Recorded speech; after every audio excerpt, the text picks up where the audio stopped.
Dear Lord, I just want to thank you for the time to come together and enjoy this beautiful weather out and just be able to get into your word and experience all the testimonies that you've done in Kristie's life. And I just look forward to how this goes about. Thank you. Amen. Amen. That was really bad. No, it wasn't. It was fun. All right. Well, tonight we have Kristie Peck on the podcast. She's got an amazing testimony. So I can't wait for you guys to hear what she's got for us. So, Kristie, I'm going to let you introduce yourself. So, my name's Kristie Peck. I guess I'll start with my backstory about who I am and how I kind of got to the point in my life of having this testimony before I get to kind of where I'm at now. So, growing up, I was always very overweight my entire life. My dad passed away when I was 5. He was killed. And then, so my mom was my only parent up until I turned 18. And she passed away from cancer a week after I turned 18. Or a month. It was a month. And so from that point on, I was on my own with my older sister and then my twin sister.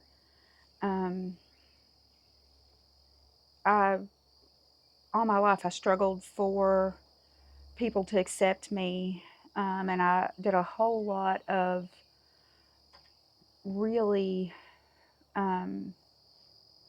searching for that family that I hadn't had in such a long time. And,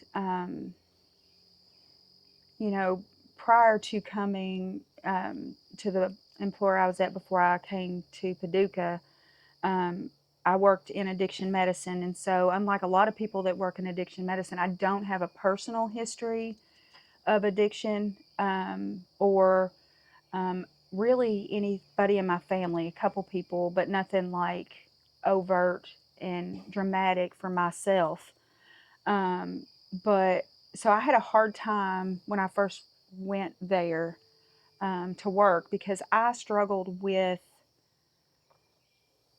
being willing to accept people for where they are and for the struggles that they have, and understanding, because in my head, addiction is crap. And if you don't want to do drugs, you don't do drugs. If you don't want to smoke cigarettes, you don't smoke cigarettes. If you don't want to drink alcohol, you don't do those things, right?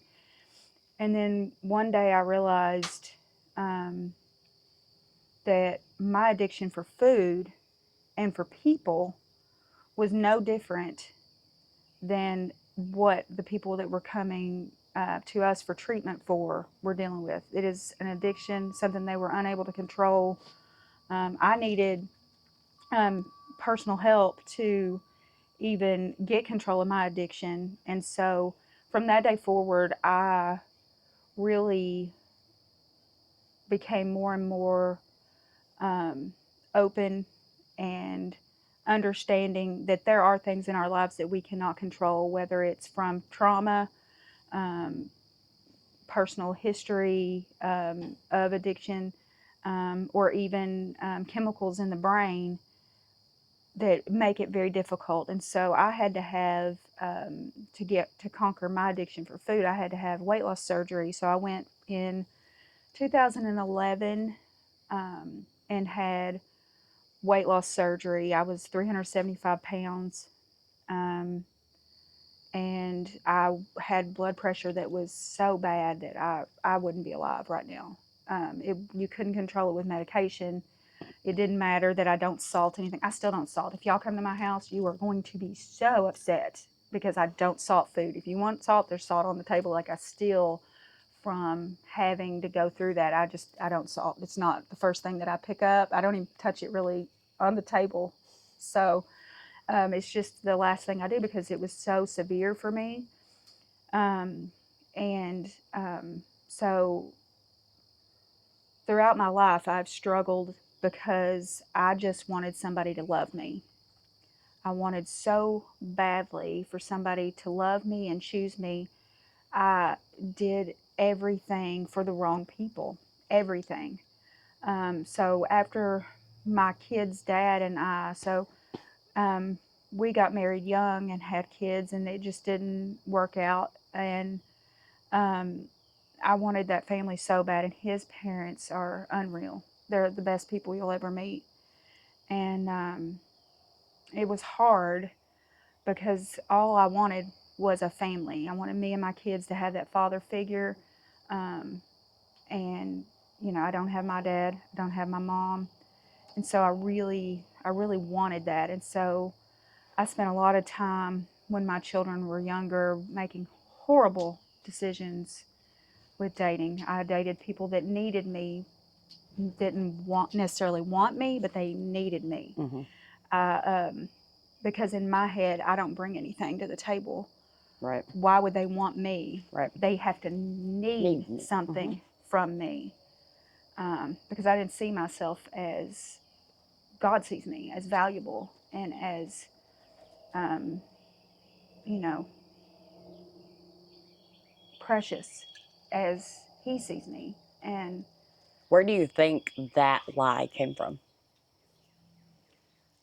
I think 100% Satan puts these thoughts in your head, um, and you allow your self doubt and your lack of self confidence to just feed that. And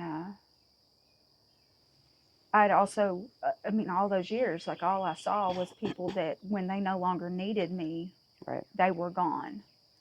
So, um, I've always spent a lot of my time and effort into um, providing and doing everything I can to make that person want to be with me. Um, and I never saw myself as precious as I should have. So I made a lot of bad decisions. And um, the one that really um, is how I got to my testimony was I met a guy online dating. You gotta love it. And he said all the right things and he did all the right things. And honestly, I think in the beginning he was different, and that may have been manipulation. Mm-hmm. He doted on me, doted on my kids, especially doted on my daughter, because she was younger. My son was older and more, you know, obsessed with sports and hanging out with his dad, but my daughter was um, very much searching for that father figure in the home, and so he just scooped her up and did everything for her. And he, you know, when he came in, he gave the appearance of being very gentle. Um, so one of the stories that he told me was that, and I don't know how much of what he told me was true and how much isn't at this point, because some of the things that have happened um, don't make sense. So um, one of the first things that I always did, and I highly recommend that anybody that is online dating, is Google the person that you're going on a date with. Right. Look on the arrest websites and see, you know. And I looked him up. He had been arrested in Florida, and it was some strange charge that it didn't really make any sense. And so, of course, his story was, something mundane. There was no, it wasn't that anything he did. It was somebody blamed it on him. He had one charge versus somebody that's got, 10 domestic violence charges. You go, okay, there's a pattern. So I believed his story because nothing I'd seen would indicate that he was a violent person. Um, he would catch spiders and let them go outside because he said it wasn't right to kill something that only lived for a day. And um, he was never somebody, he never even raised his voice, um, ever. But, you know, when we first started dating, I didn't see it for what it was, but he started isolating me. And I just allowed it. And so it slowly became every moment we were together. And if we weren't together, um, then we knew exactly where the other person was at all times, which is fine. Most people know where their significant other is, but we never had a relationship where we didn't know where the other person was or what they were doing. Um, but he never showed any signs of being violent. Um, but we were um, making plans to get married. We were engaged. I had the ring. We had a date picked out. Um, he had, when I first met him, he was a truck driver, and being away from me was very difficult for him. He didn't want to be away from me, and I'm one of those women, I can hold it down at home while you are doing what you need to do, but I didn't want to be away from him either. But that was what he did for a living. But he always talked about wanting to go back to school and get into IT, and he had started that career path previously. Um, but he had like so many credits left, and his ex-wife had done something, and he didn't graduate. And so, he talked about how he'd always wanted to do that. And so, me being the giver that I am, I'm like, I can hold it down. I can make sure that we're taken care of. If you need to go back to school and get your degree, we'll figure it out. So he had went back to school, had gotten his IT degree, um, and so we were getting ready to get married. And my member of my family helped him get a job, a very high, um, very large Fortune 500 company in the IT world, and he was extremely excited and about that job and was doing very well. And he genuinely was starting to be different. And throughout the course of our relationship, I'm losing weight, so um, I he seemed to struggle with the fact that, because when I met him, where he was a truck driver and he wasn't very active, he was a little bigger, a lot bigger than he wanted to be. And so he wanted to lose weight and get back in the gym, and I'm going to the gym every day. And so we started working out together, and he went from 275, quite a good sized guy. He's 6'2", so a little bit of a belly, and he went down to about 240, but there was no belly. And his shoulders were about that wide. He was a big guy at this point. His arms were huge, and he got very obsessed with lifting. Very obsessed with lifting.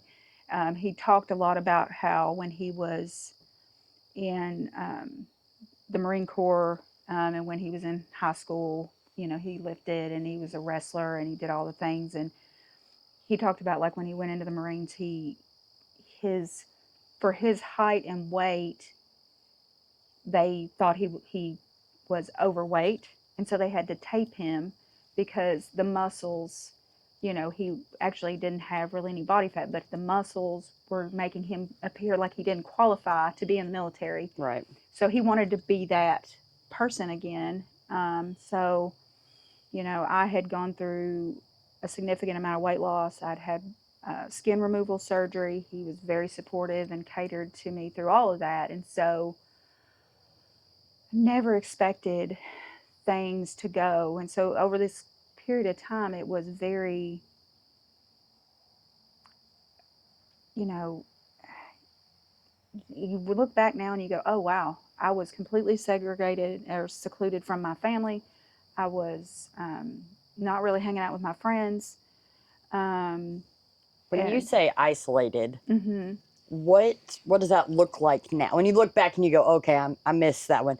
What was he doing that facilitated that?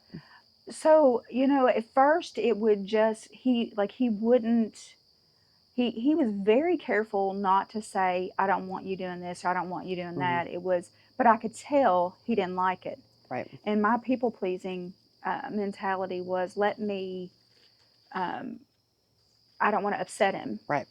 So just picking up on energies. And so it was like I said, it's almost like I helped, because I could tell that he didn't like it, and I just kind of, and it was a very slow, gradual descent over that way. And so looking back now, I go, oh, yeah. And you just went right along with it. Right. And I think that's how it happens sometimes. It's not this demanding thing. Right. And I think people forget that. Right. Absolutely. That's why I really wanted to pick that out, so that maybe somebody sees. It's not I said you can't do that. It's why don't you stay here with me instead? I'd rather spend one-on-one time. Well, I don't think you need to go over there. Right. Or I don't want you going without me. Yeah. Well, I really want to make sure you're safe. Yeah. I'm afraid something will happen if you go to the bar by yourself with your friends. Well, let me drive you and pick you up. Yeah. And, it comes across in a caring way. Right. Oh, well, I'm only off work today. I wanted to spend time with you. And so it's a very, well, I thought we'd go to a movie today. I didn't know you wanted to go to lunch with your friends, so it's very gradual. Was it ever a point where a friend said something that they noticed before you did? Not until after it was over, that they said, you were really, really distant and separate for such a long time. And then I was like, no. And you get really defensive. Yeah. No, I was not. And then you realize, oh, yeah, I was. Yeah. And so, yeah, it's something I think people have to be aware of. Like, just because somebody doesn't look at you and say, you can't do this. Right.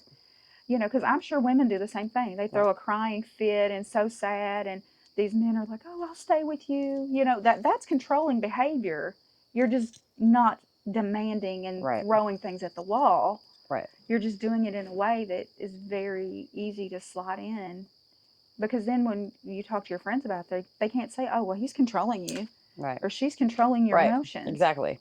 It's very planned out. It's very meticulous. It's very, I know what I'm doing. There is a term for that. What is it? Narcissistic. Yeah. Yes. Very narcissistic. It is very narcissistic. Very narcissistic. And if they're good at it, you don't even see it.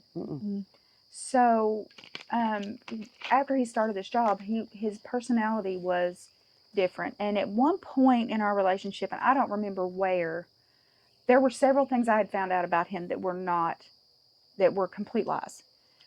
Completely bold-faced lies that you couldn't have shocked me more.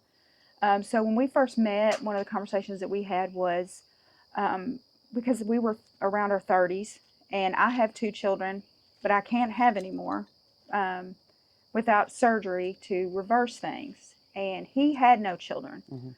And so one of the conversations that I've had with anybody before I even would meet them back when I was dating was, if you want children, I'm not, because I had gone out on dates with people, went on several dates, couple months, and then they were like, I really do think I want kids. And so now I've gone through 2 or 3 months, gotten attached to this person, and they're like, oh, I think I want my own kids. And was that probably an excuse? Probably. Because the online dating world is horrible. Horrible. It's awful. And so horrible that she's done it twice.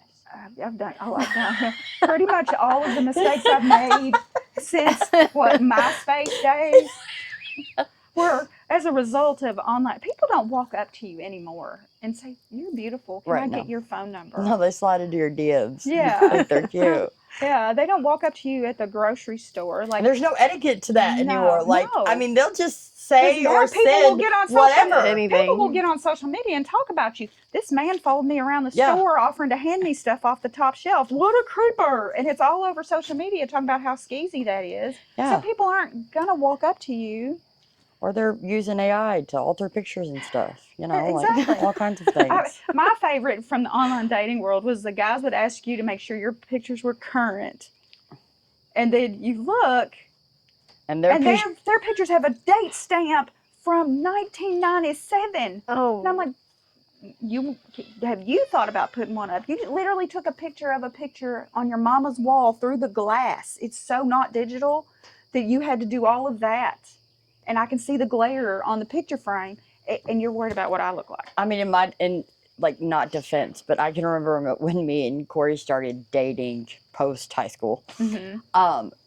Corey was really struggling with his weight and medicine that he had been given and stuff, and it had really messed him up. And I can remember being so vain, like going through pictures of like high school, and then the girls would be like, "Bro, come on now." Y'all are in your late 20s. That is definitely about 17 years old. And I was like, all right, fair enough. But I like this picture. But I like it. But I looked really pretty in this picture. It was really cute. Yes, I know I don't actually have a dog nose and ears. Right. But I'm cute like that. Yeah, it's fine. Yeah. So I digress. I'm not shocked. And so there were many things that he had lied about. So his ex-wife had snuck up into my DMs. Oh. And it had been there for a while. I didn't know. Because it, Facebook filters it out, you know, and I hadn't seen it. And then all of a sudden I'm like, what is this? And I have this big, long message. Oh. And when you talk about everything in your body, all of the feeling, literally, it's like the blood ran out your toes because your whole body goes numb.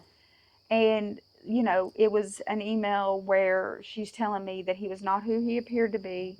That, now she never said, and I think that's important that people understand, she never said, and normally that's the first thing women are going to tell you is that he hit me, or he did this, or he did that. Yeah. She never said anything like that. But what she did say was that she said, I see that from looking at your pictures that you used to be bigger and you've lost a lot of weight. And you need to know that he is not good when somebody gains weight.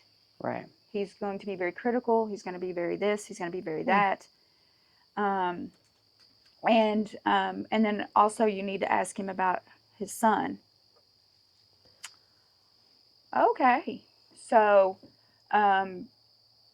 he had, up until that point, really had not shown any signs that, because, I mean, when he met me, I was still 300 pounds. Like, I hadn't gotten all of the weight off. I was still working out pretty hard, but and I had hanging skin so I couldn't picture him being that way about my weight. And she was like, if you guys decide to have kids or whatever, just know if you gain weight, he is not going to handle it well. Yeah. And I don't think I responded to her. I think I blocked her, but I asked him, and he admitted that he had a child that he had in high school. The mother had kept him away from him, and he had not, had any interactions with his child at all. So there were two lies, pretty big lies, or was that just one? That's one.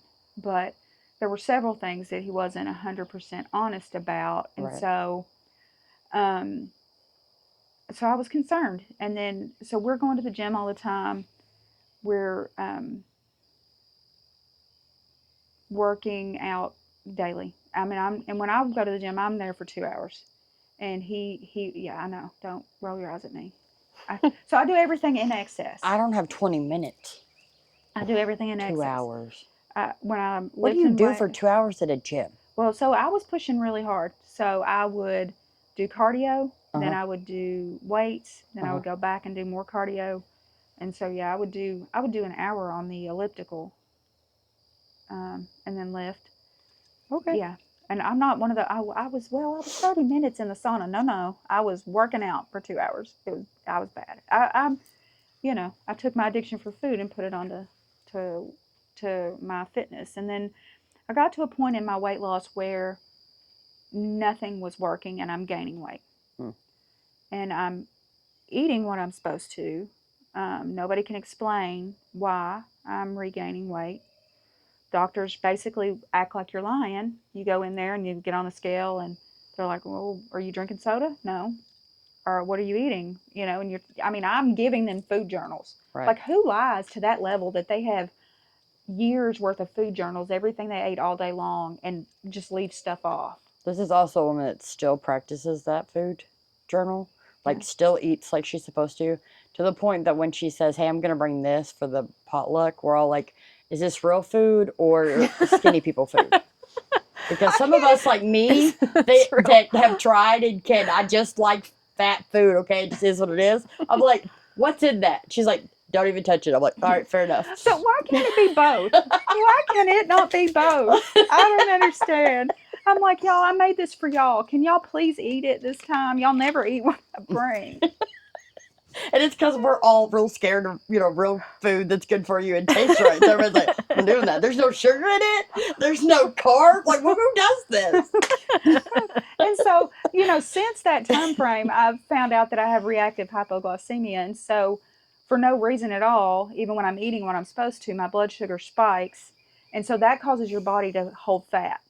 And so until you can get your blood sugar under control, that's what was causing it. And of course, the doctors didn't know and they weren't testing for it. I never found out that I had that until I had several labs come back where my blood sugar was 23.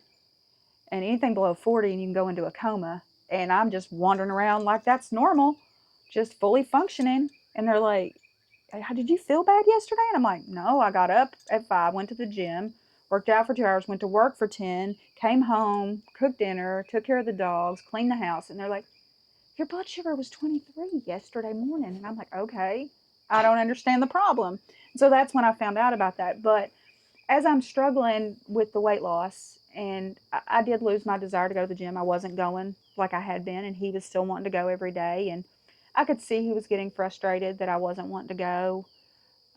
He wasn't being, you know, ugly or anything like that. He would just say, "I really wish you'd go with me," And so he honestly, his behavior had got to the point where he was wanting to argue over little stuff, the strangest things.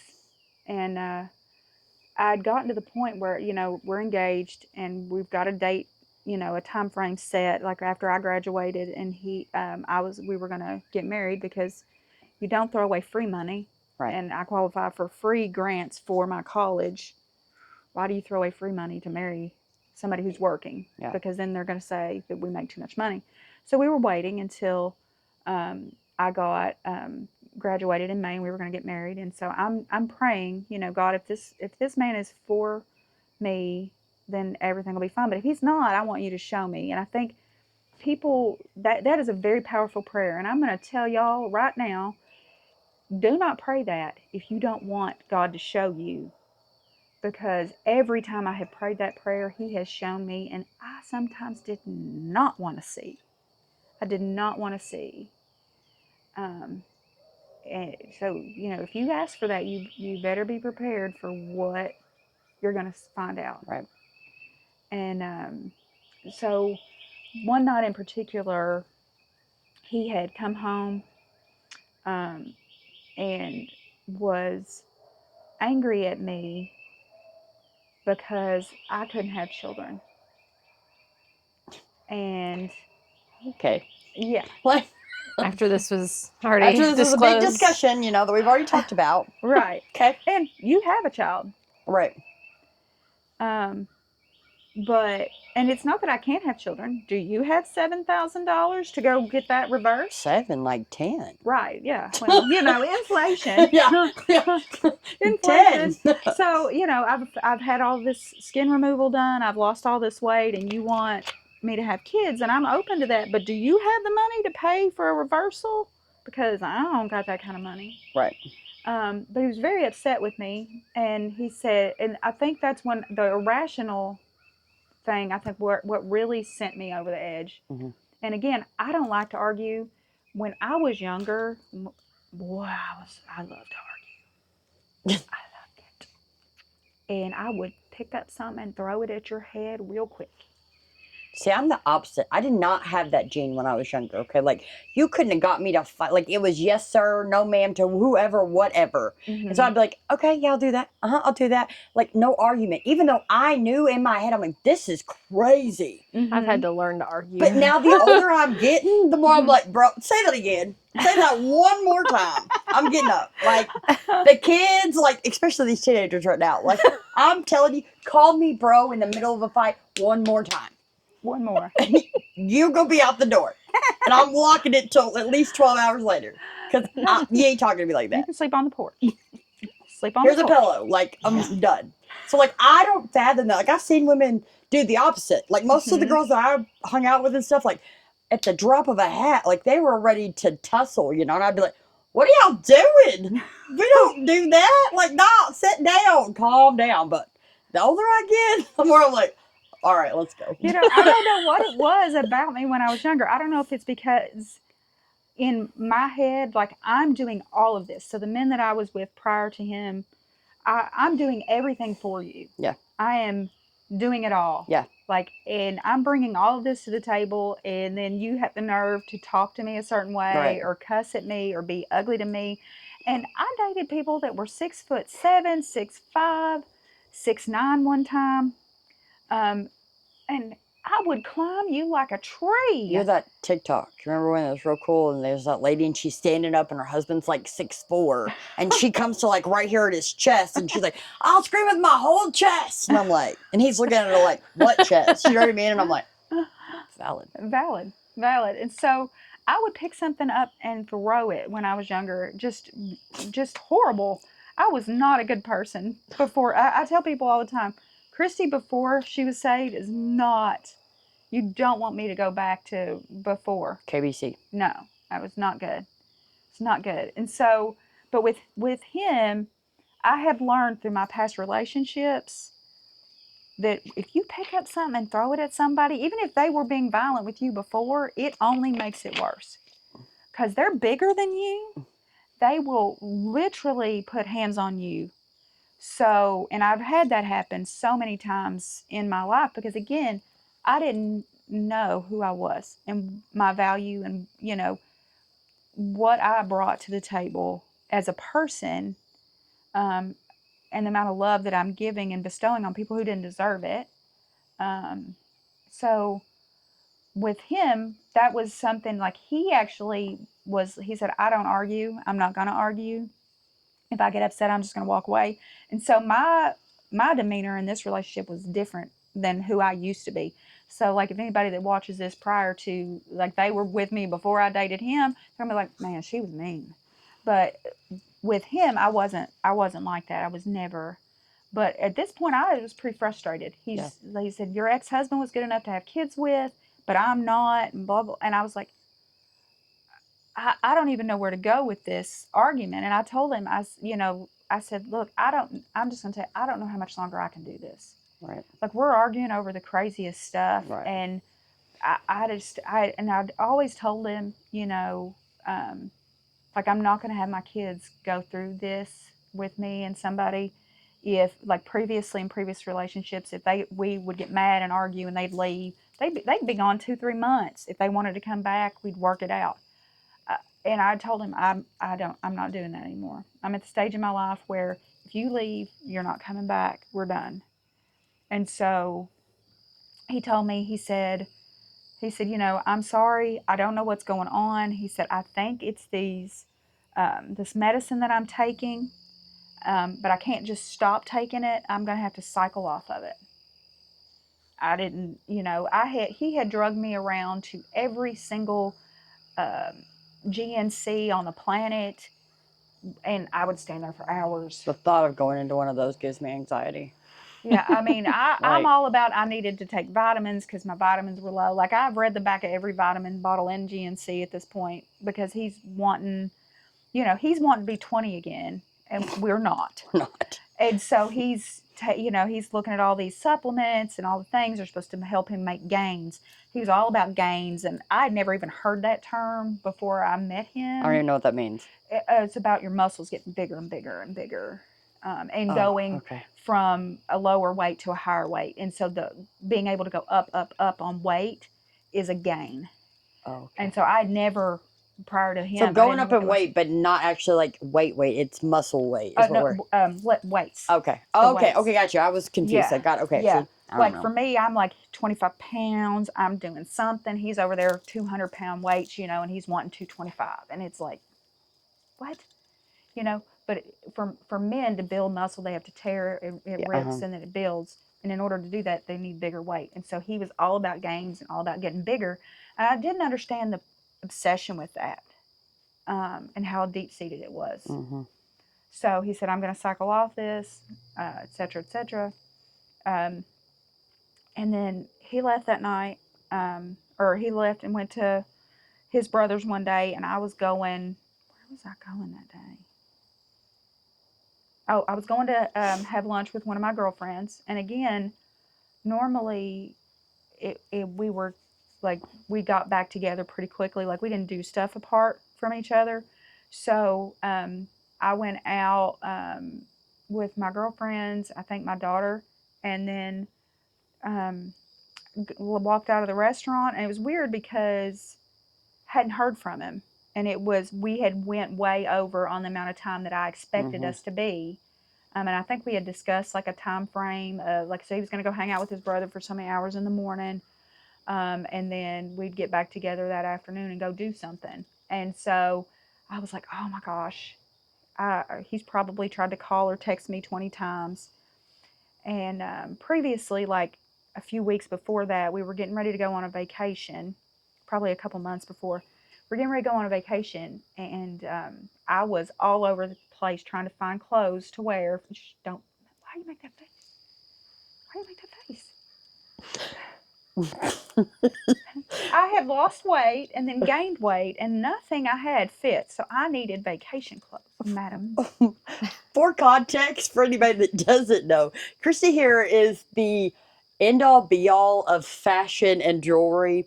Like, I didn't know prior to Kristie that you could have your own jewelry store in a closet with like the things that hold bracelets and like the fingers that hold the rings, and like it's crazy, but I love that for her because it excites her so much. But I'm overwhelmed looking at it. I'm like, how do you even, like, I don't even know. Okay, yes, but so I'm laughing because it's so fitting. It's so great. I love that. I love that for her, but I Yes, am overwhelmed. I have 4 closets and clothes under the beds, and I'm excessive. But that's because I'm now at a weight where all of my clothes sizes have not changed. So previously, when you're going down in sizes, you get new clothes, and you go up in size, you got to get new clothes again. And so there was a lot of in and out. Well, now there's just a lot of in and not a lot of out of clothes. I own that. My addiction transferred. 100%. So, um, so I was out shopping. It was a couple months before we were going on vacation, and getting clothes and returning some stuff and getting all the things together for our trip. You know, I've got to buy him stuff. I got to buy kids stuff. Got to get everybody's suitcases packed. You know, and my phone went dead in the bottom of my purse. I had no idea. No idea. And then, of course, when I realized it was dead, I didn't even have a charger. And so I had to buy one, get the phone on the charger, and I get the phone on the charger, and I've got like 30 missed calls, and I can't even tell you how many text messages. And this was when he was working in IT in Lexington, and when I called him, he was on his way home. He said, I'm on my way to get my stuff. Because that was the relationship we had. We were not out of contact. So his automatic assumption was I was up to something. Right. Which is weird because I'm never up to, I am the most straightforward person when I'm in a relationship. There's one thing about me, and that's I'm faithful. And I think emotional cheating is cheating. Right. I think texting and talking with other people, that's cheating. And so, so I don't do that. He was on his way to get his stuff. He was just more mad than anybody could ever possibly be. And of course, once he realized what had happened, and we had a big old fight about it, and that was probably one of the fights that led into the conversation where I'm not sure how much longer I can do this. So that day he had gone with his brother, and I was with my friends and my kids, or my daughter. My son, thank God, was not home that day. I think he had stayed at his dad's house or something, or a friend's house, had baseball, so he was not home. But I called him. He didn't answer, left a voicemail. I had texted, wasn't hearing anything. didn't really think anything about it because him and his brother were going to go ride motorcycles. So, if he's riding a motorcycle, he's hopefully not looking at his cell phone, right? And then several hours went by, still hadn't heard anything. Um, Several more hours go, and at this point when I'm calling, I'm going straight to voicemail, like his phone's dead. But what's weird about it is it's that one where it's almost where you've been put on reject. Mm-hmm. It's not exactly so, and it's not exactly the ring into voicemail dead phone. It's different. I don't know how to explain it, but it's different. And so I'm leaving voicemails. I'm distraught because again, all I can think about is what my kids are going to go through. Yeah. And of course I have made these declarations. I'm not doing this again. Yeah. I'm not doing this anymore. So now I've got my back up against the wall. If he's going to treat me this way, I've put myself in a corner because I said I'm not going to put up with it. Mm-hmm. So either I'm going to put up with it and back down from everything that I've said, or I'm not, and then it's over, right? Mm-hmm. So I'm texting, and I've got anxiety because I have been in abusive relationships before where I've had hands put on me, and people come home drunk or high, and be very violent. So I called my brother-in-law and I said, I need you to come because I had some extra doorknobs that I'd had from when I moved in, that were in my toolbox. And I was like, I need you to come put these on the door because I don't want him coming in the middle of the night when I'm asleep. Because at the time I took an astronomical amount of sleeping pills in order to sleep because I didn't sleep for like 20 years. So I took a lot of sleeping pills in order to sleep. And boy, was I going to need them that night if I wanted to sleep because I have to get up and go to work the next day, right? Mm-hmm. And so I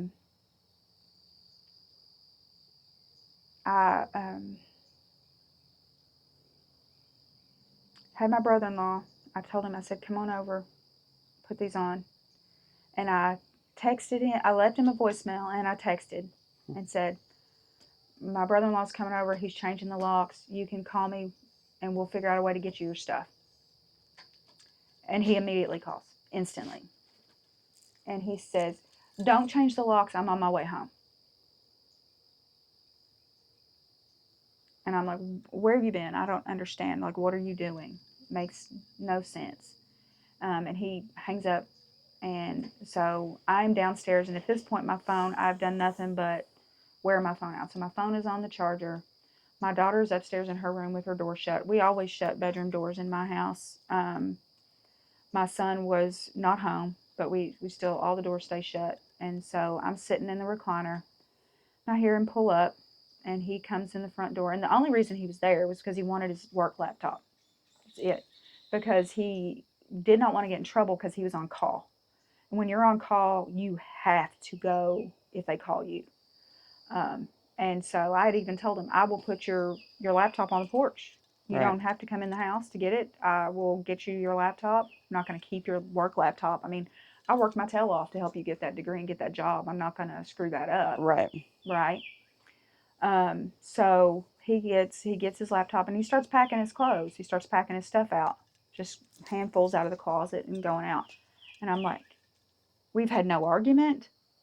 We've not been fighting over anything. Like, we just got back from a vacation not that long ago. Like, there's been no indication that we are not okay. And so I'm like, what is going on? Mm-hmm. He's refusing to talk to me, won't even make eye contact. So on one of his trips down the steps, he didn't have anything in his hands. And I just grabbed the back of his shirt. I didn't yank on it. I didn't do anything. I just did this. And I'm like, hey, like, what's going on? And he turns around and he punches me in the face. And immediately, and when I say he punches me in the face, I mean, it was like getting hit with a sledgehammer. I've never been hit like that before. I've been hit by men before. I have never been hit like that. And when somebody's lifting weights like that and is, that big, there's no you see stars. You see that in cartoons, and it looks ridiculous, you know, the little Tweety. I mean, honestly, you see stars. I've never had anything like that. But when he turned around, I saw his eyes, and that scared me more than anything has ever scared me. Even when he hit me, the thing that scared me the most was his eyes. There was nothing in there. It was completely empty, and he was not in there.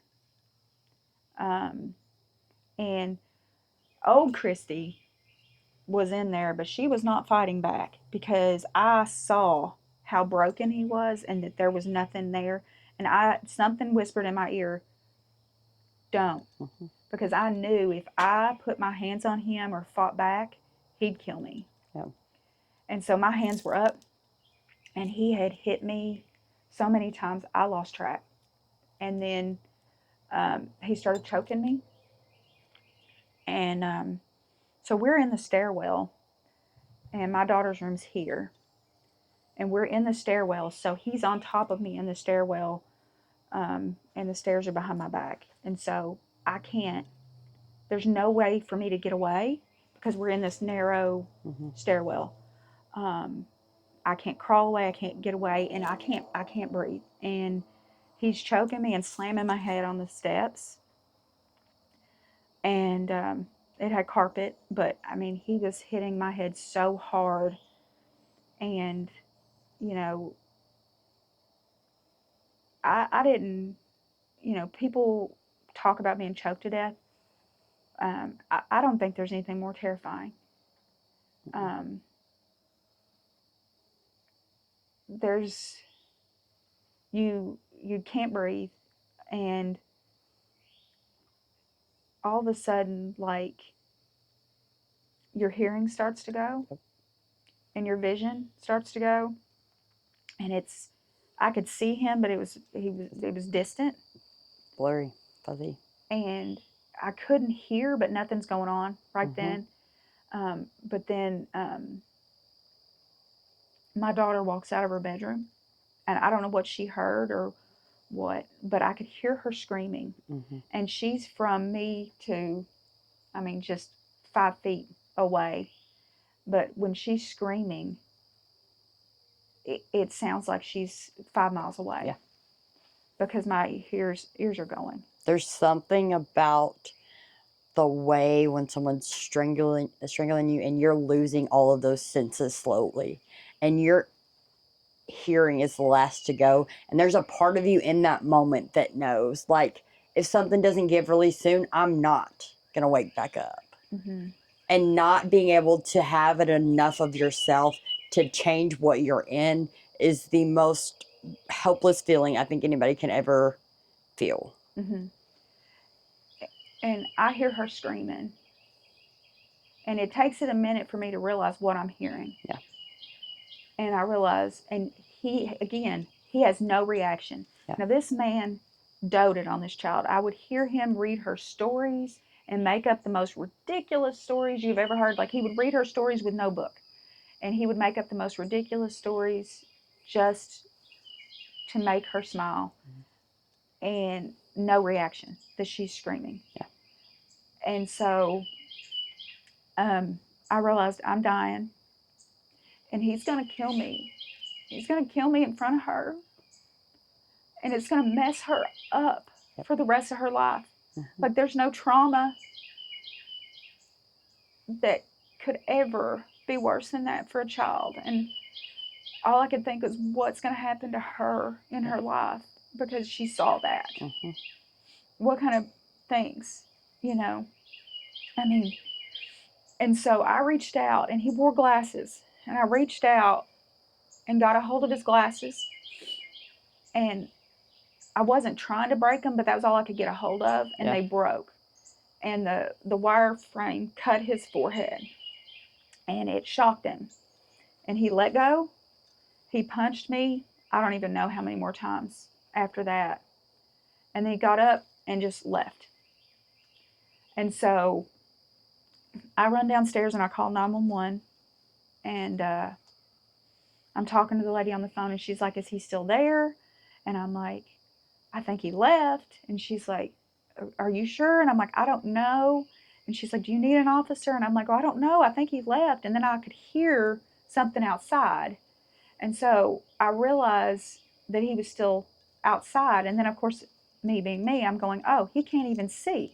Like, he can't even see to drive. Like, those were his glasses, and it's dark out. He can't put on his sunglasses. He can't see. I mean, he's blind. He's blind as I am. And so I'm like, yeah, he's still here. And she said, well, we're sending an officer, And so she was like, do you want me to stay on the phone? And I'm like, no, it's okay. He's outside and the door's locked. And I could hear him outside talking to somebody. And then, of course, me being me, I start thinking, oh my God, he's going to lose his job. He's going to jail. He's going to lose his job that he worked so hard. That's, I guess, me being me. So I go outside, and he rolls his window down about that far, like I'm going to hurt him somehow. Yeah. And I'm saying, you've got to leave. The police are on their way, and you're going to go to jail. And he's like, no, I'm not leaving without my stuff. And I'm like, you are going to go to jail. Right. Like, if you have to go up the road and park your car and let your brother come get you because you can't see to drive, but you've got to leave because you're going to go to jail and you're going to lose your job. It's like, I'm not leaving because I didn't do anything. And I just want my stuff, and then I'll leave. And so the police get there. My forehead was swelled out about like this. Yeah. The paramedics show up. They check me. They check with me. They check with my daughter. Of course, her story matches my story. Yeah. And, they were probably going to let him go. Mm-hmm. Because it's domestic violence. Right. So, because he lives there, it's not attempted murder. It's domestic violence. What? I don't understand. And you've said this before, and I still can't get past if that's not considered attempted murder, then what is at that point? Yeah, it's... Huh. So in the state of Kentucky, if they live there, it's domestic violence, which is a class 4 misdemeanor. Misdemeanor, $600, and you can walk out. Because they live there? Yep. Correct. They literally would get more if they were not living with you and broke into the house and whooped your tail. But because you choose, in whatever capacity that is, the state of Kentucky says you're worth $600 and a slap on the wrist and have a good day. Yeah, and that's How most is anybody states. supposed to feel safe calling the cops? That's why we have a domestic violence crisis out of this world. How are you supposed to feel safe after that? Because they're just going to come back and do it again. And when they come back and do it again, they come back and do it again, and they don't kill you. It's just another slap on the wrist. Yeah, and it's Which explains why you get people with like 11 charges, I guess. But well, I don't know if you all saw the news story, but a girl around here down in Clarksville was murdered. Yeah. And but prior to that, it was domestic violence. Prior to, and unfortunately, it's almost like when the police don't take it serious, in our messed up brains, like, why do you think so many women go back? Right. Yeah, the law makes it sound okay. The law doesn't even make it a big deal. It's not a big deal. 7 times is the average it takes someone to leave. 7 times. 7 times of packing you and your children's stuff up. 7 times of sneaking out with nothing but your clothes on your back. I know women that didn't even get their purse. 7 times. And if they were domestic violence and it included strangulation, they are 75% more likely to die at the hands of that abuser. 75%. Makes sense. And we just keep telling them, don't do that. It's not nice. $600 and you can check yourself out. A broken eye socket, a broken nose, and a bleeding eyeball send you to jail, and $600 out of your own wallet when they check you in will get you out 4 hours later. You didn't even pay for the medical bills that you Nope. caused. Didn't even cover the ambulance that you called. Yeah, seriously. No. Didn't even cover the ambulance. Ugh, goodness, No. I can get a tangent on how messed up that is, but I won't. And so with that, you know, they weren't, I know they wouldn't have pressed charges, but he would kept looking at the police officer and saying, they kept saying, we know you hit her. We see Yeah. her face. We know you, like, we see the strangulation. We can see your fingerprints on her neck, the bruises. He beat me so bad. 2 months later, 2 entire months, I was still wearing sunglasses that were this big because makeup would not cover the yellow bruises that I still had 2 months later. 2 months. And, you know, he spent the entire weekend in jail only because he wouldn't admit what he did, or they would have let him go. Because I had told him, they asked what happened, and I said, they said, did you hit him first? And I'm like, no. But I did tell him I grabbed the back of his shirt. And so technically, I started it. I want to be very clear on this. I started it. So, you know, they would have let him go, but he would not admit it because and I genuinely think at this point, he still believes he didn't do the things that he did. Because I think he had a complete break from reality. I don't think he remembers any of it. So you said he blacked out, or like you just, he wasn't there when all that happened. When you went back out to the car, he was still, was it almost like he didn't even notice that how badly beaten you were, and he was just kind of like resumed to where he started before he started beating up on you? Just he had no kind of was like, oh, I'm still here, here to get my stuff. It's a whole lapse. Like has no idea. Not that's everyone's way that it happens, but it's a whole lapse. Like they don't remember. Like when mine happened, that whole like beat me, drug me, held the knife to my throat, beat on the car window as I'm trying to leave, did not wake back up to reality till they shut that jail cell door.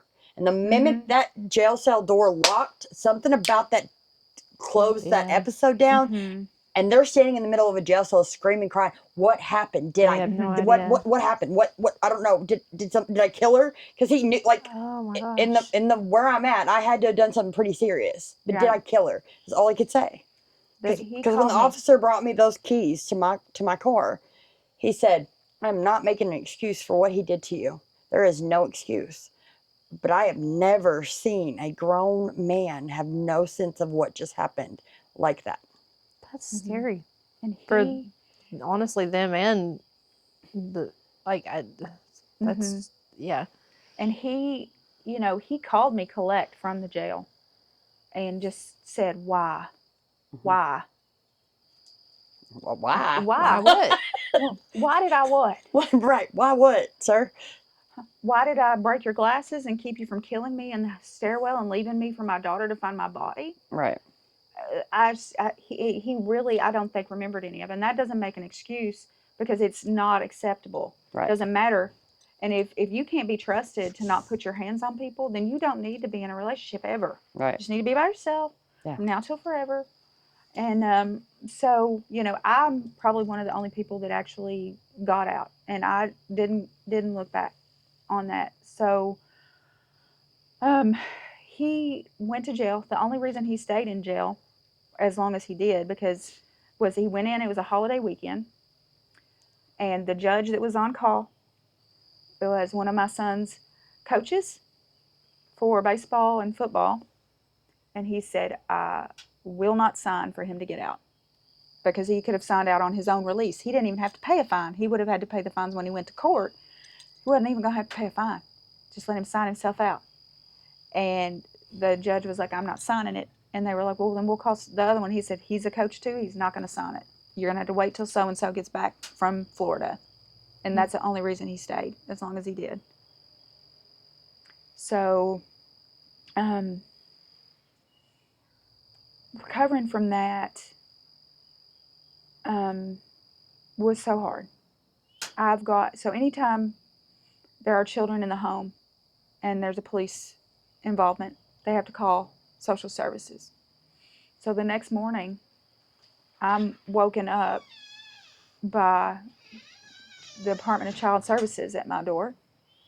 Now, I have made bad decisions in relationships, but I have never, ever done anything that would ever be less than 100% for my children. They have always had everything they needed. I've worked 2 jobs when I've needed to. We have always had a nice, clean home, and nothing against people that struggle with those things, but there has never been a reason for social services to be at my house. And there they are, to check on my daughter. I'm so grateful to this day that my son wasn't there, because he was old enough to get into it and not old enough to know to grab a bat, to grab a baseball bat, right. Because he would have jumped in. He would have gotten hurt. He would have gotten hurt. It could have been so bad. And so God was definitely protecting him in that moment, because it would have been horrible. And my son has several times expressed guilt that he wasn't there. And I'm just always grateful that he wasn't there. He's expressed so much regret that he wasn't there. And there was a long time that he wouldn't leave. He didn't want to leave me. His sister, my gosh, she slept with me for months and months, probably a year. She slept in the bed with me because she had so much separation anxiety that she couldn't be away from me. She didn't spend the night with her friends for a long time. And, she'd go back to her bed, and then she would be back in my bed in the middle of the night. Like, she just couldn't, because she saw. I can't, I don't know if I've ever asked her what she saw. I don't know if I've ever asked her. And so, I packed his stuff up and I told his brother to come get it. And while I was packing, I saw the supplements that he had been taking. And I was like, I want to look these up. So I looked them up, I Googled them, and it's literally the very top of the page, the warning said, can induce homicidal rage. But he was so adamant about being a bigger weightlifter, bigger muscle, losing more weight, that he ordered these from overseas. They're not even legal here, the ones he was taking, because it's basically pill forms of steroids was what he was taking. So when people talk about roid rage, that's real. It's legit. And it again makes no excuses. If somebody treats you that way or is ugly in that way because they're taking steroids, there's not somebody that's safe to be around. Right. He even said he was going to cycle off of them because he started noticing, like, after you guys had some arguments and whatnot. Yeah, that his behavior. Before that point. And it's, yeah. So, you said that you told God, hey, if you don't want me to be with this man, you need to show me. You know what I mean? So, after that incident, do you remember being grateful? Not for the situation, but that, like, you saw what you were looking for. Like, you prayed for something and God was delivered that very clearly for you. Because I know for me, there could have not been a little way for me to, like, ease this way in. Because I'll be honest, I didn't leave the first time. Held knife to my throat, tried to kill. I didn't leave. You know what I mean? So, like, it wasn't as simple as, oh, I know you hurt me and I know you beat me up in front of my kids, so I'm just going to be done. It's not that easy. It's not that cut and dry. I mean, the world, even the law even makes it. Right. So do you think that knowing you prayed that prayer gave you a little bit more strength to stay gone? No, I wish I could say that, because I think I was angry for a long time. So this was before I've been saved since I was a little girl, but I've been away from God for a long time. I mean, obviously I'm engaged, but living with a man, I wasn't living right. And I'm not judging anybody that's doing whatever they're doing. I think God meets you where you're at, and you're eventually going to get where he wants you to be. He'd prefer you be sooner, but we're not always soon. And so, no, at the time I was definitely, and I had a mouth like a sailor. I was different, and no, I was not. It took a long time for me to get to grateful, and I probably didn't get to the grateful stages until I found forgiveness for what happened. Um, so his brother came, got all his stuff. Um, you know, we had to go to court, and the prosecuting attorney or the defense attorney was demanding that in order for us to go to trial, if we didn't plea bargain, my daughter was going to have to testify. Um, the pictures of the bruises and all of the things, with him saying he doesn't remember anything, he didn't hit me, he didn't do any of these things.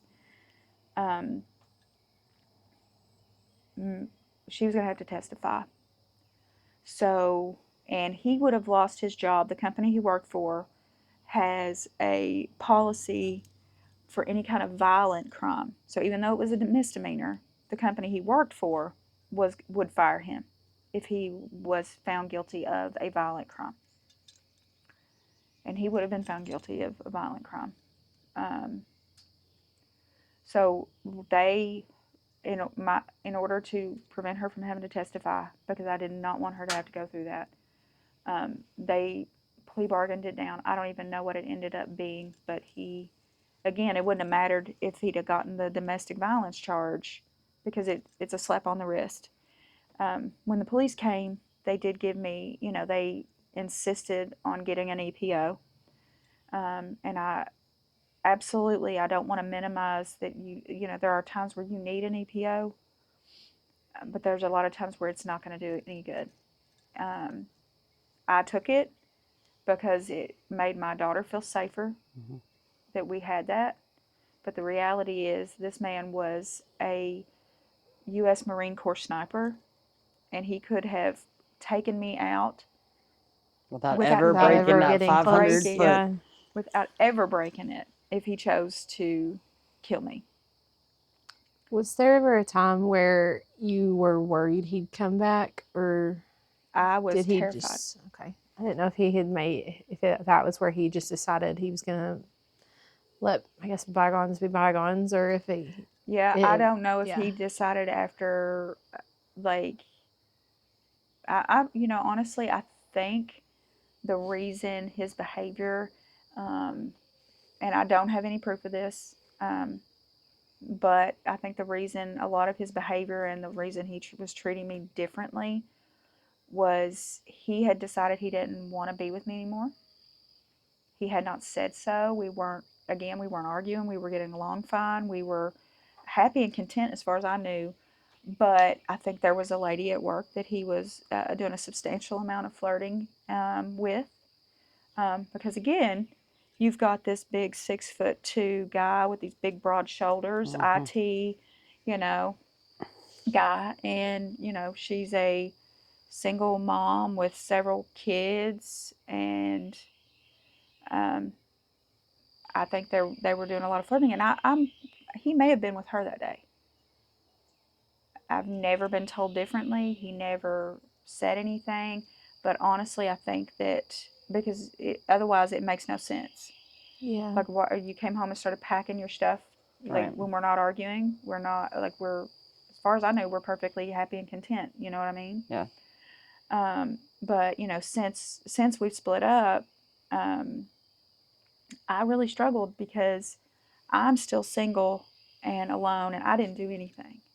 I did nothing but support you, support your dreams, do everything possible to make you happy, and I'm here alone.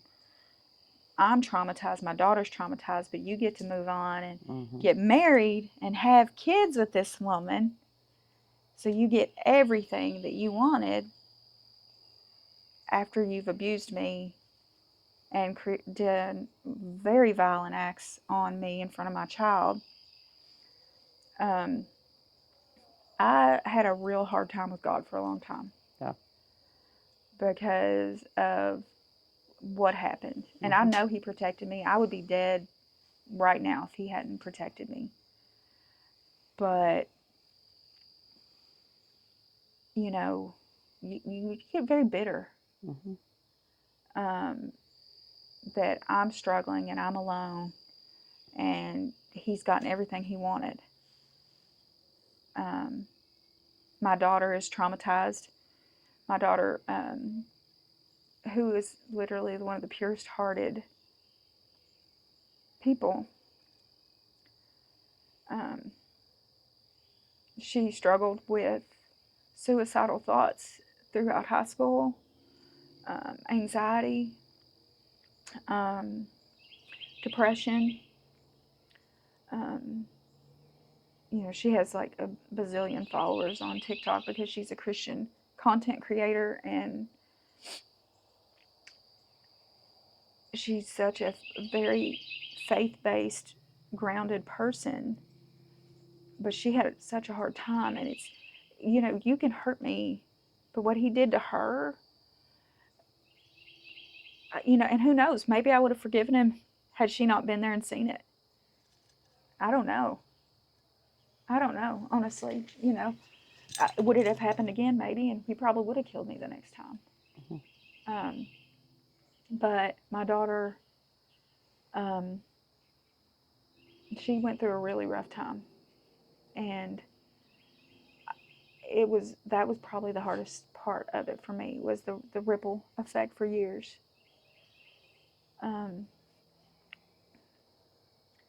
So, you know, my daughter very much loves God and is very much wanting, we were wanting so much to find a home church, and we struggled for a long time. We bounced around several churches trying to find like the place that fit for us, and then we went to a church that my son tried to get us to go to, when my son had wanted very much for a long time for me and my daughter to go to church with him and his friend, who was the pastor's grandson. I was like, I'm not going to that holiness church. I am not going to the Pentecostal church. Y'all, I love the Pentecostal church. I love these people. I tell people all the time, I call it a non-denominational Pentecostal church because which doesn't make any sense, but it's modern worship. So, and they don't judge you if you don't wear skirts and you cut your hair and you wear makeup and you wear jewelry. Like, so it's Pentecostal, but it's a more modern version. Randy calls us Baptist-costal. Baptist-costal. Yeah. I like it. Yeah. And so, you know, the minute I walked in, I felt home. And Michael tried to get us to go in high school, when he was in high school, and we didn't go. And then a girl that I worked with was on the worship team there. And God works in the funniest ways. When I tell you all that her and I did not always get along, we did not always get along because people within the practice kind of put us against each other and made her feel threatened by me. And she was a very, very bright, very hard worker, and I felt threatened by her. And so they played us against each other, and we did not like each other for a little while. And then one day, God just moves in weird ways. And so she invited me to come to church with her, and she'd invited me before. But this time I was like, okay, I'll go. And she had told me that they were going to have, they had a worship team that does interpretive dance. And I knew my daughter would want to see that. And so we went, and that was the week before Easter, because I didn't want to be those people that show up on Easter. Right. And then, you know, just show up on Easter. So we went the week before Easter. We saw that. And then, of course, we never left. We've been there every day since, until I moved here. And, but when I say you just walked in and you just felt home. And we loved it. And I started immediately, something just was calling to me. I needed, you know, I was struggling. Who I was as a person was very broken. You know, I had a horrible attitude. I was not very nice all the time. I cursed like a sailor. And I'm still struggling with the dating world, right? Like, I'm having a rough time. And like, was like, I went on a date with somebody. Of course, this is years later. I'll make sure I'm clear about this because I took a long time off from dating. And I went on a date with somebody, and for once, I had not looked him up prior to meeting him. I think I tried, but I didn't have like his last name or something, so I wasn't able to find him. But then during the course of the date, I was able to find him from learning about him. So he'd asked me what had happened to my last relationship, and I told him what had happened. And he looks at me and he says, "What did you do?" And I'm like, "Well, I called the police and filed charge." He said, "No, I mean, what did you do to cause him to do that to you?" Sir, no. Date ended. What? Yeah. Goodbye. See you later. And I think I've never been so shocked by somebody in my life. And I was like, and so again, I'm like, I couldn't believe that was the question that I'm hearing. And I said, I don't understand what you're asking me. Because I'm like giving him a chance to back up the truck. Maybe I'm misunderstanding. He said, well, what did you do that caused him to do those things?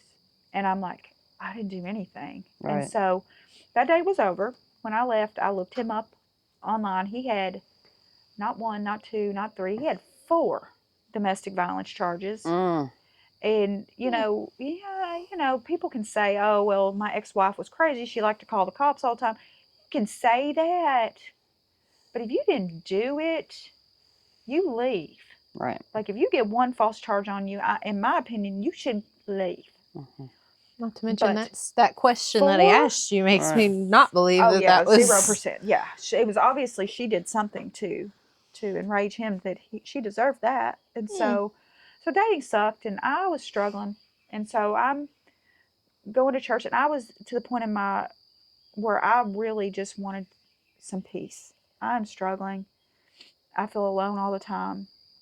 I kept myself very busy with my kids and their sports and all their activities, but I was lonely, and so, I would like to say that he was the last mistake I made. I have made several since him that were bad decisions, but even after I got to my new church and really got grounded, people say, "Oh, you can meet somebody at church." No, you can't. The men at church are married. You leave them men alone. My gosh. I mean, that should not have to be said.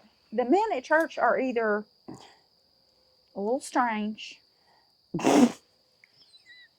very old, or they're married. So I'm going to need you to leave these men alone. Leave the men at church alone. Most single men don't go to church like that. It's very rare. Like, I mean, how many churches would you have to go to meet the one decent single guy that's at the church? Seriously. Every church in town? Come on, people. Don't tell people that. You may have to edit that out. That was a little weird. Anyway, that was a tangent. But, so, I got to the point with my walk with God where I really wanted to be different. And so I got to the point where I'm wanting to be different. And so my church was like, hey, we need volunteers for this, we need volunteers for that. And I was joining everything. You need me on the greeting team, I'm opening the doors and shaking hands, and we're cooking for the homeless, and they go out and they do that street ministry, so let me help with that. And we have a big 4th of July thing where it takes we literally have 140 volunteers. There's so many people from the community that come. I'm there every 4th of July all day long. And then COVID hits, and we had 3 services a day, and I'm there for all 3 services, and I got to eat at the pastor's wife's house, and she can cook. Y'all, that woman can make some biscuits. And, we're cleaning and sanitizing in between all these services in order to get people to appropriately distance and do all the COVID. And so I'm faking it till I make it. I am there and just really trying hard to be a better person. So I am, I'm in the church, and I'm really working hard to just be a better person. And so slowly, a lot of people say, oh, I got saved and I was better. Don't let people tell you that that's how this happens, because it doesn't always happen that way. Right. Everybody's walk's different. It doesn't always happen that way. And don't think that I'm not getting anything out of this because I'm not this magical, better person. Right. Yeah. Because it didn't happen that way for me. And maybe I'm the only person, but I doubt it. Sometimes it's just a very slow. God had to work on me for a very long time, for me to be what He wanted. Yeah. To mold me. I wish that I was the perfect person, but the reality is, people get real judgy when people make mistakes, even as Christians. I'm not that person, because I don't think that we all wake up one day because we get saved and we're just perfect. If we were able to be perfect like that, we wouldn't need Jesus anyway. Isn't that it? I don't think that anybody just wakes up after getting saved and getting dunked in the water and you're perfect. And I think that's something that everybody needs to remember, whether it's addicts or Christians in general. You have to know that you are not going to be perfect today. You're probably not going to be perfect tomorrow. You might be better the day after that, but then you're probably going to have another bad day. And all you can do is just don't stop trying. Yeah. Keep seeking Him, and every day it gets better. And so, in my church, again, Pentecostal church, and one of the things that you will see is they will get up because God is talking to them, and they need to share it with everybody. And people will speak in tongues, and my pastor will translate, and it's always wonderful. I still don't always understand why the Lord needs to speak in another language, but He does, and that's okay. You don't talk to me like that, but that's okay, Lord. You don't have to talk to me in another language. I prefer English. But people get up, and God has told them something, and they have a word for somebody, and for a long time they'd get that, and I'd go, okay, But slowly I start, being very accepting, and there was one day in particular, and this one brother, when he gets a word of God, you better listen, because everything I've ever heard him say, and it's not that vague stuff that psychics try to throw out at you that could be talking to anybody. Yeah. It's very, very specific when the Lord talks to him, and it's something you need to hear. And he got up and he said something, and I wish I could remember. I meant to write it down, because he said 4 different things, and my memory is not great. But he said something. I went, huh, okay. And he's like, and I need you to get up because we're going to pray for you. And I'm like, no, he ain't talking to me. And he said something else, and I went, okay, that sounds like me too. My daughter's doing this, and I'm like, mm-mm. He said 2 more things, and on the 4th one, it was so blatant that it was for me, and I still didn't have the courage to get up in front of the whole church. But he said, the Lord is wanting you to have forgiveness, and He's wanting us to pray for you. And he literally said, about July of 2015, something horrible happened to you and you need deliverance from that. And I'm like, what? That's definitely me, but I'm not getting up. So after church, me and my daughter went to Joe after church, and I said, I think those were for me. And I said, I just couldn't. And so he prayed over us and prayed forgiveness, because what I went through and my bitterness was really affecting my life and my ability to live a happy life. And he prayed over us. And when I tell you that it felt like, it's the weirdest thing, and I wish I could explain it other than it felt like I had very heavy weights on my shoulders or inside my brain, and it just was just gone. It was like sitting on my chest, and it's just lifted off.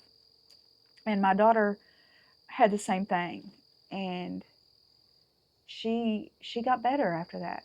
When we both came to forgiveness and forgave him for what he did, we got better. And somebody compared it one time where you can't drink poison and expect somebody else to die. Right.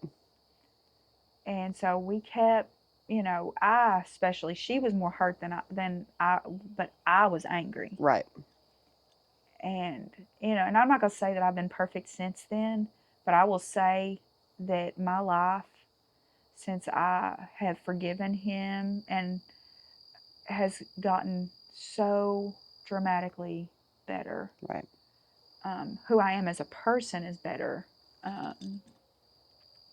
And it's not easy. There are some days where if I just think about it wrong, it's still, there's a little bit of that ugliness, and that's probably the devil over here going, you know, trying to, because if you can get a little bit of ugly back into my brain, maybe you can get me to come back to not living the way I'm supposed to. But, you know, we're supposed to forgive. And I don't want anybody watching this podcast to think that it's okay to stay with somebody, that Kristie said, or that Ashley said, it's okay to stay even though he's beat me half to death 6 times, or she is abusive, and, you know, I don't, or he's cheated, but he always says he's sorry. Like, I don't want anybody to watch what I'm saying and think that that means you have to forgive somebody for the way they're treating you. And stay. You don't have to stay. And you don't even forgive them right now. Right. But forgiveness is about you, not about them. It's 100%. Because you are blocking your blessing by walking around carrying that anger and bitterness. Because they're not hurting. They don't care.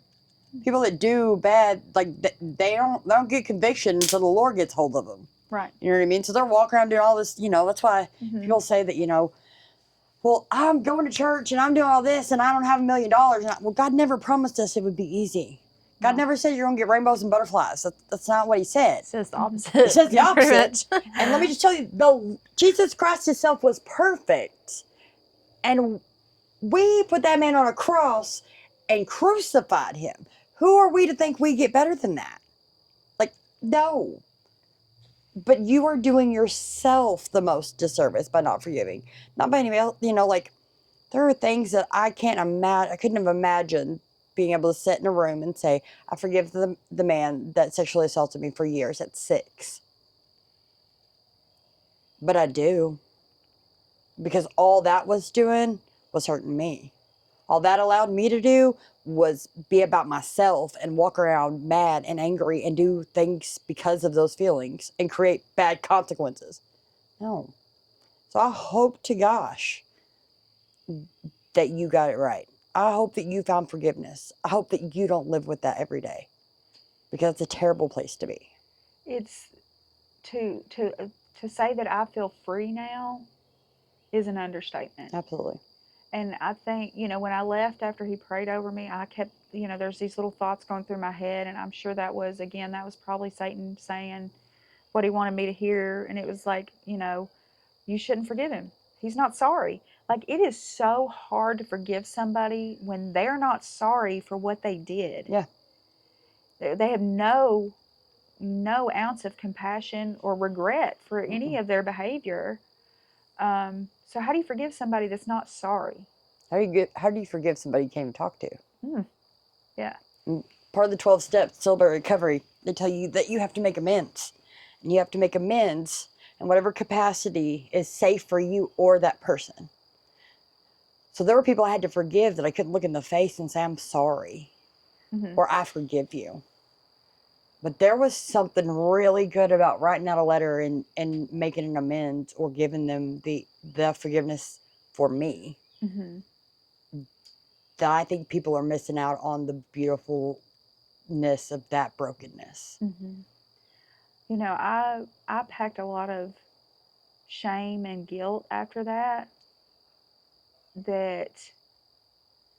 I had so much. I didn't even tell my family and friends. This is how disconnected and segregated from my family that I was, isolated. I kept a secret from them that we had separated 6 or 7 months before I told them that we were no longer together.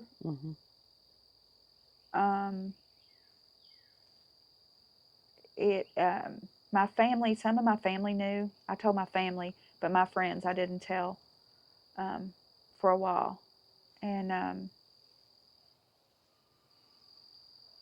I had so much shame for what happened, and I really don't understand.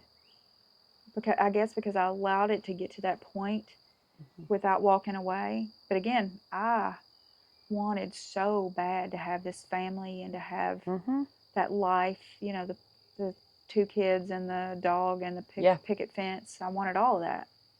I can remember being on the car windows. I'm trying to back out with a child in the car, not in a car seat, not in a nothing, just trying to get out. And I can remember beating that window. And I can remember going, I don't know where I'm going to go because I don't want to tell my mom. And that amount of shame in a moment where I don't know what I'm doing and I just need to be protected, and the fact that the people that I should have been able to call and say, help.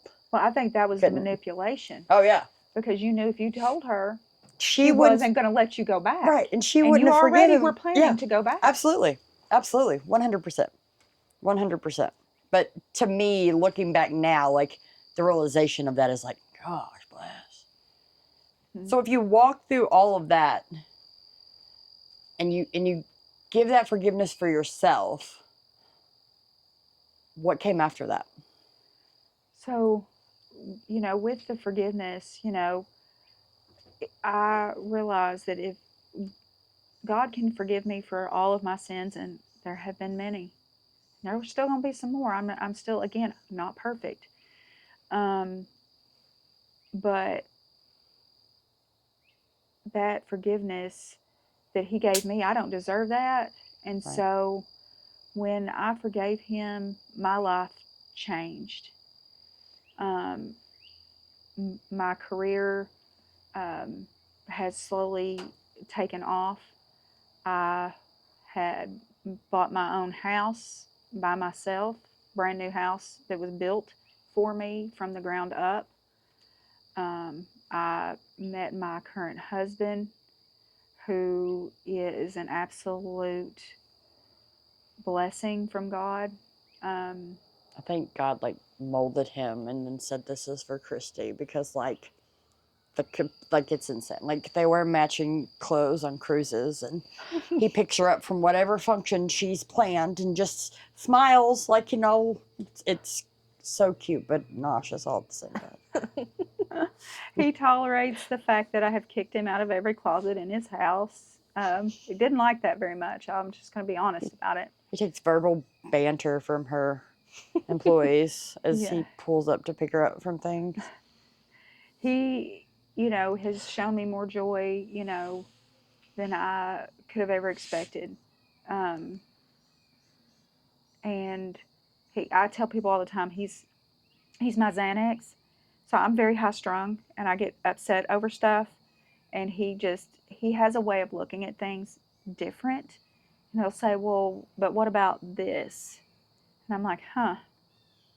Okay, well, now I'm not mad anymore. I'm not upset about that, you know. And so the things that have changed in my life are absolutely a gift from God for putting my faith in him and letting him take that away from me. And I don't deserve any of it. Again, he had a lot to forgive me for. But, you know, every day is still, you know, so much better than it was when I was carrying all of that. And so again, I think, you know, you can forgive somebody. You don't have to stay. But you can forgive them for what they did, even if they don't apologize. But if anybody else is going through something like that, I do not stay and say, oh, well, I think they can get better. Let them get better by themselves. Let the Lord fix them. Let the Lord do it. Let the Lord do it, and let them, you know, unfortunately, when you get that history of abuse in a relationship, it's very easy to go back into that because you had that dynamic. So it's very rare for two people, even if he works on himself and he's better, because there are things that you did or learned to do during that course of that relationship that are triggers. So the reality is that you may not be the best partner for that person anymore, because you don't have that ability to not intentionally trigger the behavior. Sometimes it's just better to just walk away. And some people don't have the ability, nor will they ever have the ability to change. But we got to forgive them and forgive yourself. I think maybe that's part of what was so freeing for me, because I finally forgave myself. I think when I could accept, not that I caused that behavior, not that I'm responsible for that behavior, but when I could look at a whole picture and see where my steps, because of my stuff and my trauma, had gotten me to a place where this is acceptable, and that I was okay with it and that I deserved it, when I could work through some of that and get to the real underroot of why we were where we were, that really helped me be able to okay, I can, and it allowed me to do different. It allowed me to, I'm not doing this with you. We are not. It is once and done. One time. Look at me crazy, punch a wall out of anger. We're done. Gotta go. Out. Not even giving a step. But I also, the only way I made it through that was Lisa Turkish wrote a book, Forgiving What You Can't Forget. And I bawled the whole entire time through that book, because I swear the woman, every time she writes a book, it's like, here, Ashley, I need you to read this. And everything she's wrote, I've bawled through. But it really gave me the opportunity about how forgiveness was about me and not about them, and what that looked like, and why God gave us forgiveness. And it really just allowed to open that up for me to be able to sit in it. Yeah, I think that, I'll never forget. No. I'll never forget what I saw. Yep. I'll never forget what it's like to almost die, and the terror and the terror that I felt for weeks after. Yeah. I'll never forget that. I can't. Yeah. But I can forgive it. Yep. And because I forgave it, I've seen where God's shown up. You know what I mean? But because I forgave it, because I allowed to not sit in it and be bitter for eternity, I can see where God's given me, because I'm ready. Yes. I've worked it. I've done it. And I'm ready to do what's next. And because I keep being obedient, because I keep showing up, this is where God's led me to. That's a good word, obedient. Because I was obedient in that. Can you imagine what would have happened or could have happened if I hadn't been obedient and going up to him afterwards? I mean, I wasn't obedient when he tried to get me up in front of the whole church. Right. But I did still follow through on it, and I did allow him to pray for me, and with the intent that I wanted this to go away. There's so many things I don't know how many times I could say it till I'm blue in the face. But your disobedience doesn't just affect you. Your disobedience has consequences of other people. They don't see God. They don't see Jesus because you didn't walk up and say hi. You didn't say what needed to be said, what God told you to say. We're not sitting here at this podcast having a conversation with me working in a nonprofit only because Matthew and Cheyenne have been obedient. There's only things happening from that because of my obedience in that. And you are not just cutting yourself short. There are people in this world that need you, that need Jesus. And the only way they're going to see that is for you to be obedient. My husband now credits me for leading him to God. Because when we first started seeing each other, I said, you're going to have to find a church, because I go to church every Sunday. Yeah. And so if I come down to visit you, because he lived 4 hours from me, right. 4.5 hours from where I lived. And I was like, if I come down to visit you, we're going to have to go to church on Sundays. And then when you come up here, we're going to church on Sundays. And so he wasn't active in church. And when I met him, he told me, I believe in God. I think I'm a good person, but I'm not really active in a church. And I said, well, you're going to have to find a church. And he went. We tried several churches when I was here. Nothing really clicked. And then he went to one with a guy from his work. and it just clicked for him. And he called me one night, and when I say that he was sobbing, God had literally shown him, and he was just so floored that God loved him and wanted to forgive him, and had this relationship with him, that he was so emotional. I'm like 5 hours away, and I'm like, oh my gosh, I don't know how to handle this. I can't even be there to hug him and hold him while he's going through this emotional revelation. His mom now goes to church with him. It's funny, people laugh at us all the time, but so his ex-wife goes to church with us, and she sits on the same pew as us. When we're up at my church in Richmond, my ex-husband would sit in the pew with me and my now husband with his wife and our kids. And so it's funny, the forgiveness just kind of keeps having this rippling effect. And when my ex-husband, despite all the things that went wrong when we were married and got divorced, when he got saved and started coming to the church, people would kind of look at me sideways like, this is weird. And then, but when he got up and got saved, I sobbed. I mean, tears streaming down. My shirt was soaking wet, because all I could think was that my children do not have to go to heaven without their dad. Yep, absolutely. So, people will look at us a little crazy because the ex-wife's sitting there with us at church, but you know what? God just continues to work in this ripple effect. Yep. And I guess it all started because I was obedient. I am so glad that you have the guts to be so vulnerable and share some of the darkest stuff, because I think that it's important for women to know that they don't sit there alone, and they don't sit somewhere that they have to stay. I think that's why it's so important that when we go through stuff that we share it, because it just makes somebody else go, I don't have to be here forever.